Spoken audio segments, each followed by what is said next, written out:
Donc on continue la correction de cet examen. On en arrive à la partie 3, les disques. Donc la seconde fonctionnalité consiste à ajouter des disques qui vont se déplacer dans la fenêtre et interagir avec le rectangle. Rappelez-vous que vous avez écrit des fonctions dans la partie précédente. Première question, ajouter une variable globale nommée disque correspondant à une matrice de 10 lignes et 5 colonnes d'entier. Donc il faut juste se rappeler la syntaxe. 10 lignes, 5 colonnes, et on est bon. Alors on précise que chaque ligne correspond à un disque, donc j'aurai bien 10 disques. Et les colonnes représentent la coordonnée x du centre, y du centre, la vitesse suivant x, la vitesse suivant y et le rayon. Ok, question suivante, dans la fonction setup, faites en sorte que chaque disque soit positionné aléatoirement dans les limites de la fenêtre. Donc il va bien falloir que je parcours mes disques les uns après les autres, donc ça va passer par une boucle. Et que pour chacun d'entre eux, je définisse les coordonnées du centre, de sorte que le disque soit entièrement dans la fenêtre. Donc le coordonnée x du centre, c'est disque id 0. D'accord ? Pour le im disque, je m'intéresse à la coordonnée 0, c'est-à-dire son x. Et je vais générer un nombre aléatoire qui va dans les limites de la fenêtre. Donc ça, c'est 0,800. Mais si je veux que le disque soit entièrement inclus, il faut qu'à ces bornes, je retire le rayon. Mes disques ont tous un rayon de 30. Je vais donc mettre de 30 à 770. Je fais la même chose pour la coordonnée y, si ce n'est que la fenêtre ne fait que 600 de haut. Je vais donc jusqu'à 570. Deuxième point, la vitesse de chaque disque est définie aléatoirement dans l'intervalle -5, 5. Donc là, en fait, on va faire exactement la même chose, sauf que les bornes nous sont directement données. Donc je vais de -5 à 5. Pareil pour la vitesse suivante y. Et puis pour finir, on me dit que les disques ont tous un rayon de 30. Donc j'affecte le rayon 30 à chacun de mes disques. Voilà pour cette question. Question suivante, écrivez une fonction disque inclus qui renvoie un tableau de booléen indiquant les disques dont le centre est inclus dans le rectangle. Donc, pour fonctionner, cette fonction, elle a besoin du rectangle, elle a besoin des disques, et vu que ces deux éléments sont des variables globales, en fait, elle n'a besoin de rien, c'est-à-dire qu'elle ne prend aucun paramètre. D'accord ? Alors, que fait cette fonction ? Elle va générer un tableau de booléen, donc on va tout de suite créer ce tableau, qui va pour chaque disque indiquer s'il est dedans ou s'il n'est pas dedans. Donc, autrement dit, c'est un tableau de 10 cases, puisque j'ai 10 disques. Et puis ce tableau, pour le remplir, je vais parcourir chacun de mes disques. Donc je fais encore une fois une boucle. Et pour chacun d'entre eux, je vais utiliser la fonction contient de l'exercice de la partie précédente. D'accord ? Vous vous rappelez, la fonction contient, elle prend en paramètre deux coordonnées et elle dit si ces coordonnées sont à l'intérieur du rectangle ou pas. Donc il me suffit de donner comme coordonnées les centres de chacun de mes disques et j'aurai l'information. Autrement dit, je vais stocker dans résultat de i, dans la ième case de résultat, l'information est-ce que le centre du cercle i est à l'intérieur du rectangle. Pour obtenir cette information, je fais appel à la fonction contient en donnant en paramètre la coordonnée x de mon disque i et la coordonnée y de mon disque i. Et une fois que j'ai fait ça pour chacun de mes disques, je retourne au résultat. Question suivante, mettez à jour la fonction draw. C'est ici. Tac. De sorte que les disques se dessinent à chaque itération. Donc là, on va demander à chacun des disques de se dessiner. D'accord, donc on va là, à chaque fois il faudra faire appel à la fonction circle. En donnant en paramètre la coordonnée x de mon disque, la coordonnée y de mon disque, et puis le diamètre du disque, c'est-à-dire 2 fois son rayon. Pardon, c'est pas 2, c'est 4. Voilà. Et puis il me reste à définir la couleur de chacun de ces disques. Et on me précise que ceux qui sont à l'intérieur du rectangle au moment de les dessiner seront verts, les autres seront bleus. Alors comment je vais m'y prendre ? Je vais commencer par faire appel à ma fonction disque inclus. D'accord ? Donc dans un tableau de booléen que je vais appeler dedans, je vais récupérer le résultat de la fonction disque inclus. Et puis du coup, pour choisir la couleur, alors je fais ça bien sûr avant le circle, on commence par choisir la couleur avant de dessiner, je vais dire si dedans de i est égal à vrai, c'est-à-dire si le disque i est à l'intérieur du rectangle, Dans ce cas-là, il doit être vert. Donc dans ce cas-là, je vais choisir la couleur verte, c'est-à-dire 0, 255, 0.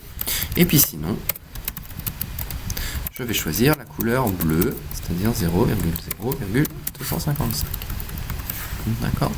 On vérifie à l'exécution qu'on a quelque chose qui y ressemble. On a bien les disques dont le centre est à l'intérieur qui sont verts et les autres qui sont bleus. Et quand je me déplace, eh bien on voit bien que seuls les disques à l'intérieur sont verts. Donc pour l'instant, on est content. Question suivante. Ajouter une fonction déplacer disque. Alors celle-là, c'était la grosse fonction. Donc on va faire une fonction déplacer disque qui déplace chaque disque en fonction de sa vitesse. De plus, lorsqu'un disque entre en contact avec un bord, sa vitesse changera de signe, blablabla. Donc, de quoi a besoin, que génère cette fonction? Rien, en fait, elle agit directement sur les disques, donc elle ne renvoie rien. Et de quoi elle a besoin? Eh bien, elle a besoin des disques, autrement dit de rien, puisque les disques sont déjà une variable globale. Alors, comment ça se passe? On va commencer par déplacer chaque disque en fonction de sa vitesse. Donc, encore une fois, hein, on va parcourir chacun des disques les uns à la suite des autres. Et puis, on va dire que la coordonnée x de mon disque, et on lui ajoute son vecteur vitesse. Et puis de la même façon, la coordonnée y, on lui ajoute la vitesse sur y. Bon, donc là, j'ai fait bouger mes disques. Maintenant, il me reste à voir, est-ce que j'ai tapé dans un bord? Si j'ai tapé dans un bord, il va falloir faire plusieurs actions. Première action, il va falloir annuler le mouvement, parce qu'on ne veut pas que le disque sorte de la fenêtre. Donc on fera le mouvement dans l'autre sens. D'accord? Ça c'est la première action. La deuxième action, c'est qu'on voudra changer le signe du vecteur vitesse. Et la troisième action, c'est dépendra du bord. Ce sont les 4 points que vous avez dans l'énoncé. Donc on va les faire dans l'ordre. Donc on va commencer par regarder, est-ce qu'on a tapé dans le bord gauche? Est-ce qu'on a tapé dans le bord gauche? Ça veut dire, est-ce que la coordonnée x de mon disque i est plus petite que son rayon? D'accord? Si elle est plus petite que son rayon, ça veut dire que le cercle est rogné en partie sur la gauche. Si c'est ça, j'ai collision à gauche. Et si j'ai collision à gauche, première chose que je vais faire, je vais repartir vers la droite de la vitesse de sorte à annuler le mouvement qu'on avait fait. D'accord? Pour ne plus être en collision avec la gauche. Deuxième chose que je fais, je vais annuler le signe de mon vecteur vitesse.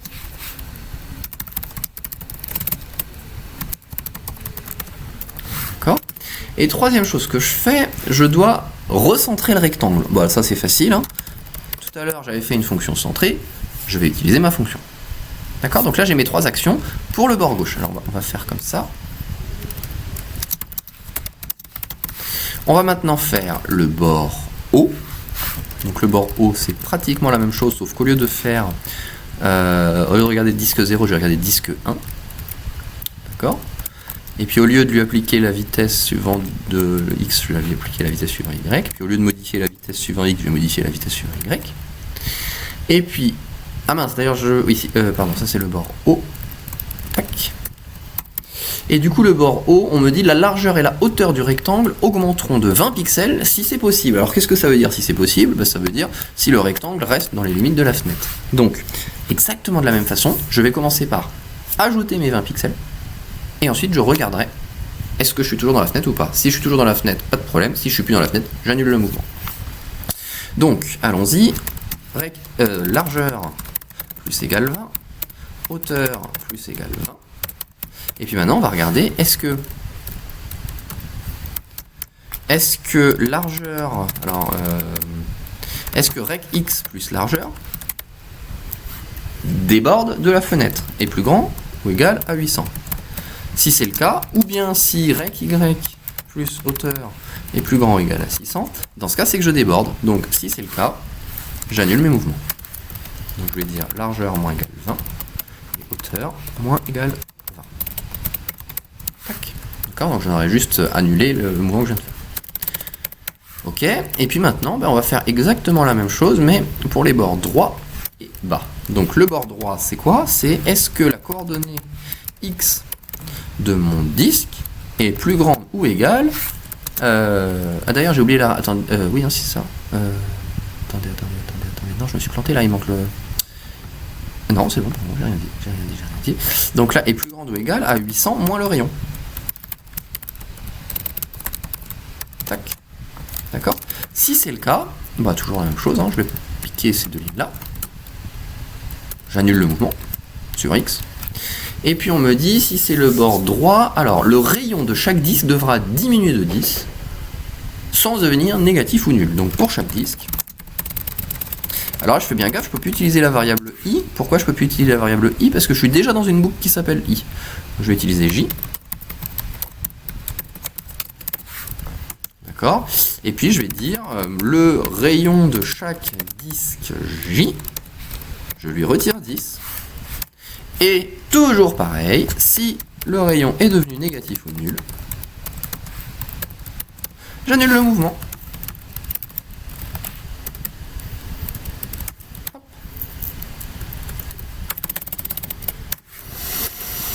Ok, et puis il nous reste le bord bas. Donc, si disque de I1 est plus grand ou égal à 600 moins le rayon,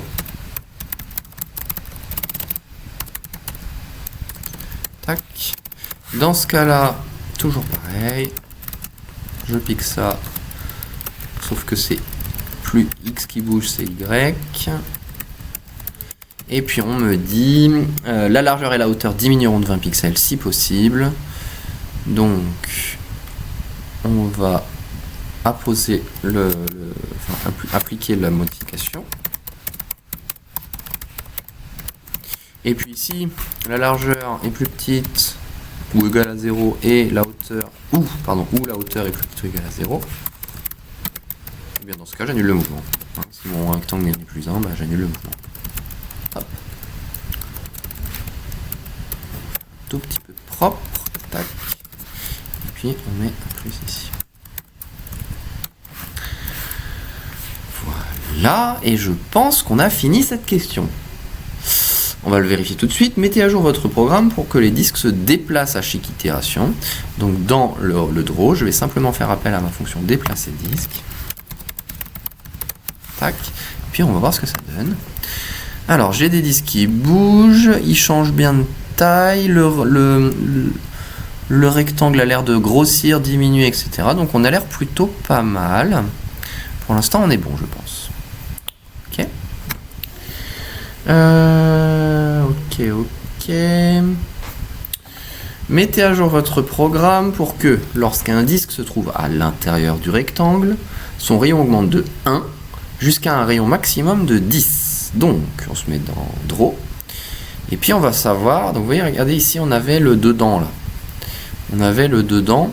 Donc, on va réutiliser ce truc-là. En fait, pour les disques qui sont dedans, on va simplement, à chaque itération, augmenter le rayon de 1. C'est très facile. Donc, on va se faire une petite boucle. On va se mettre après déplacer le disque. On va se faire une petite boucle, toujours pareil. Et cette petite boucle, elle va regarder, est-ce que le disque, il est dedans? Si le disque, il est dedans, eh bien, on demande à son rayon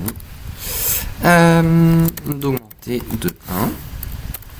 Et puis une fois qu'on a fait ça, on regarde quand même si on n'a pas dépassé le rayon maximum de 40.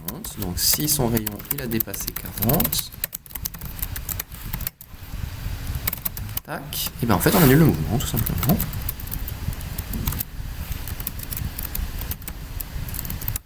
Hop. Et là on est normalement pas trop mal. Ok.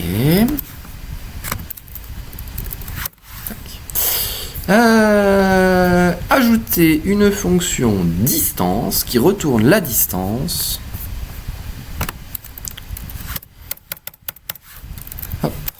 Ajouter une fonction distance qui retourne la distance entre un point dont les coordonnées sont passées en paramètres. D'accord, donc un point dont les coordonnées sont passées en paramètres, on donne des coordonnées. Et le centre d'un disque dont l'indice est passé en paramètre. Hop. Et puis du coup c'est une distance, donc ça renvoie un nombre flottant. Et bien là on va simplement retourner, alors là ça va pas être si simple que ça, donc je vous rappelle la distance c'est la racine carrée du carré de xb moins xa au carré, donc x moins, alors la coordonnée x du disque passé en paramètre c'est disque de 1 x0, d'accord, que je mets au carré, plus la même chose avec les y. Hop. Et on est pas mal. Je pense que c'est bon. Ajouter une fonction plus proche. Donc ajouter une fonction plus proche qui retourne l'indice du disque le plus proche d'un point dont les coordonnées sont passées en paramètres. Ok. Alors on va utiliser la fonction distance. Là en fait il faut que je parcours chacun de mes disques les uns après les autres et que je trouve celui qui a la plus petite distance par rapport à ce point de coordonnées x, y. Je viens juste de créer ma fonction distance, donc on est plutôt pas mal. Alors on va créer le résultat. On va dire initialement, on va partir du principe que c'est le disque 0 jusqu'à preuve du contraire, hein, on va parcourir les autres. Et puis on va stocker une variable temporaire dist qui va être égale à la distance entre x, y et le disque 0. D'accord ? Et puis maintenant, je vais faire une boucle qui parcourt tous mes disques autres que le disque 0, puisque je viens de l'étudier, et qui regarde est-ce que la distance par rapport à ce disque est plus petite que le dist, qui est la plus petite distance que j'ai trouvée jusqu'à maintenant. Donc si dist est plus grand que distance de x, y, i, ça veut dire que j'ai trouvé un nouveau plus proche. Et dans ce cas-là, je dis que résultat c'est égal à i, et que dist c'est égal à distance de x, y, i. Tac. Et une fois que j'ai fait ça pour toutes les cases, je retourne mon résultat. Ok.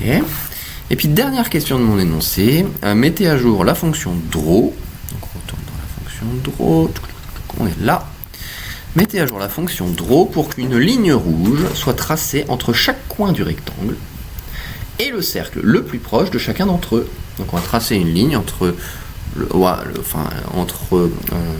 coin du rectangle et le cercle, et puis en fait cette ligne changera en fonction des déplacements des différents cercles. Vous aurez pour cela besoin d'utiliser les fonctions stroke et line, donc stroke pour la couleur du trait et line pour tracer le trait tout simplement. Donc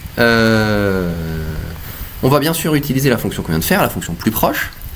Donc on va créer une variable pp qui va être pour plus proche et qui va être égale au résultat de la fonction plus proche à qui on a donné les coordonnées de l'un des coins du rectangle. Donc on va commencer par le coin en haut à gauche, qui n'est rien d'autre que rect x, rect y. D'accord ?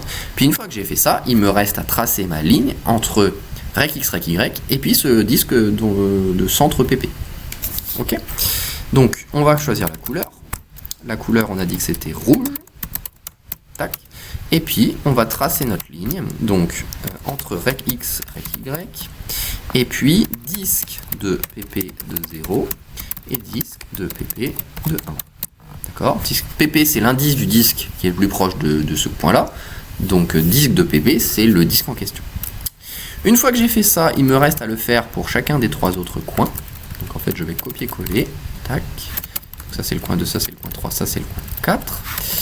Et puis, ce que je dois faire, du coup, le coin 2, c'est celui à qui on a ajouté la largeur. Le coin 3, ça va être celui à qui on a ajouté la hauteur. Et enfin, le coin 4, c'est celui à qui j'ai ajouté les deux, la largeur et la hauteur. Hop. Et normalement, on va exécuter ça, et si j'ai pas fait d'erreur, ce qui est très peu probable, on devrait avoir un programme qui fait ce qu'on veut. Alors regardons ce qui se passe. Donc on a bien les quatre coins, vous voyez à chaque fois j'ai un trait qui est tracé par rapport au coin le plus proche, ça a l'air de fonctionner. J'ai mes balles qui ont toutes des vitesses différentes, ça a l'air de se fonctionner. Quand je déplace mon rectangle, ça a l'air de bien se passer aussi. Mes disques grossissent quand ils sont à l'intérieur du rectangle. Ça a l'air pas trop mal, hein. Ça a l'air pas trop mal.